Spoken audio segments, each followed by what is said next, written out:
They spend all their time on nonsense, the FBI, on horrible things, and raiding Mar-a-Lago. Let's raid Mar-a-Lago, but leave the cartels alone. How about that? Think of this. I'm just thinking as I'm speaking. You don't mind if I go a little off script? No, but think. They raided Mar-a-Lago, but the cartels, they have their own Mar-a-Lagos, and those are fine. Leave them alone. Let them continue to destroy our country. Every time I hear him now, it sounds like someone doing a Donald Trump impersonation.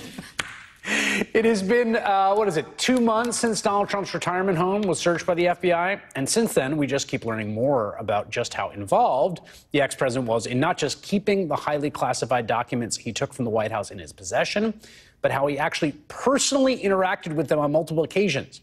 Back in the end of August, remember, we found out that Trump, quote, went through the boxes himself in late 2021 before returning 15 boxes to the National Archives.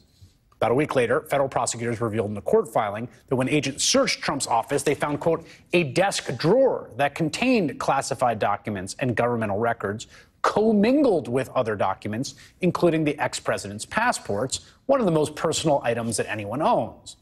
Now we're finding out in the Washington Post, and I quote here, Trump himself eventually packed the boxes that were returned in January.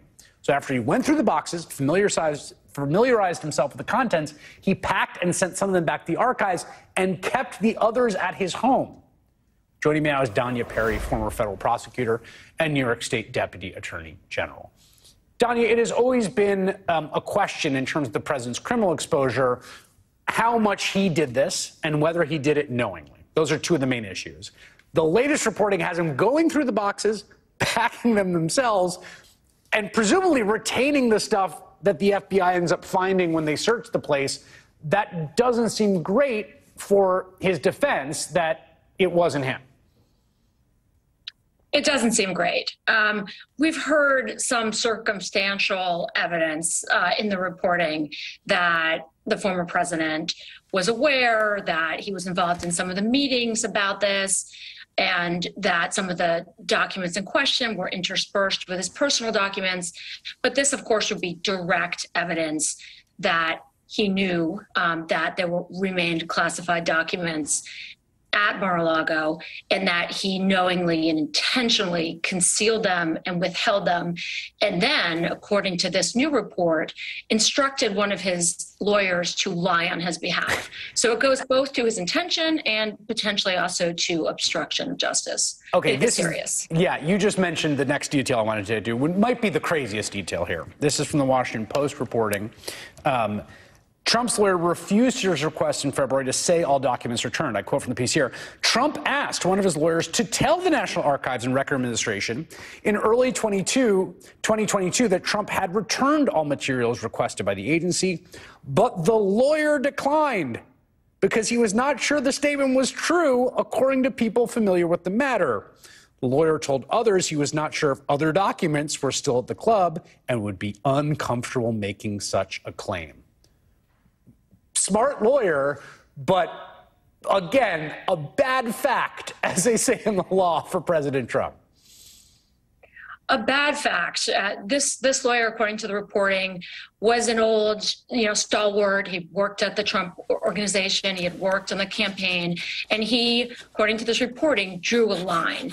And also, according to the Washington Post article, others were unwilling to say, this lawyer was being requested to say something to a government agency, to the National Archives Administration, and others were asked to make a public statement, and they also chafed at that.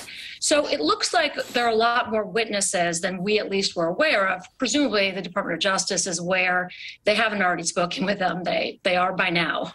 Yeah, and it also looks like he was shopping for a lawyer that would essentially lie for him, right? Or wouldn't, because what we do know is, we now know one lawyer who's a stalwart and loyal, but apparently knows the guy well enough to know, like, no way in heck am I signing that, because that's going to give me legal exposure. He doesn't do it, but he does find lawyers who do, who now have had to retain lawyers, because they are now exposed for having certified to the government it's all there when it wasn't. Yeah, this was a smart move by Alex Cannon. Yes. he will, there will be perhaps some testimony that the DOJ would like from him that might be privileged, but there'll be plenty about what he knew, conversations he had with others, what he observed, that will not be privileged. And that also might very well be subject to the crime fraud exception, and therefore will be, testimony that he can give.